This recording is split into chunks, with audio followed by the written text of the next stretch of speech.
aan ku bilaabo boqorada codka Yurub Maxamed Cabdi Yurub soo dhawow baan ku leeyahay waan dhawahay walaal sagal maxaad noo haysaa maanta qoraxdii iyo jawigii iyo arladii iyo barwaaqadii arrimahan is wada galay waa la oran jiray Soomaa aad iyo tagalay walaalo heestaan maanta inoo wado dadkii caawi kaga wada dhigtay maadaama habeen qaban jirnay maalin baan ugu cusub heestaan aan wado walaalo maanta waxa la yiraahdaa intaan qalin iyo waraaq la galo qol madow habeen qalbigu wuxuu mahanayaa inaan magacaaga qoro ayaa la yiraahdaa waxa sameeyay Axmed Cismaan Batoon oo aad u salaamayo abwaan qaaliya laxanku waa ustaad Xasan Saleebaan Dhuxulaaf Saalax oo aad isagana u salaamayo muusiguna deeyaa kale aad ciltire aad codkuna waa miskiinta aad waa hagaag daawasho wanaagsan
farxadayda guud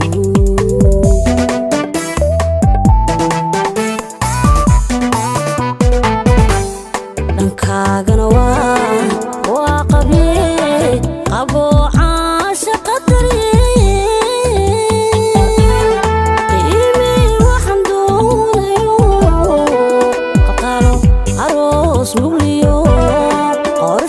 farxadaydan guud qabyada noqotay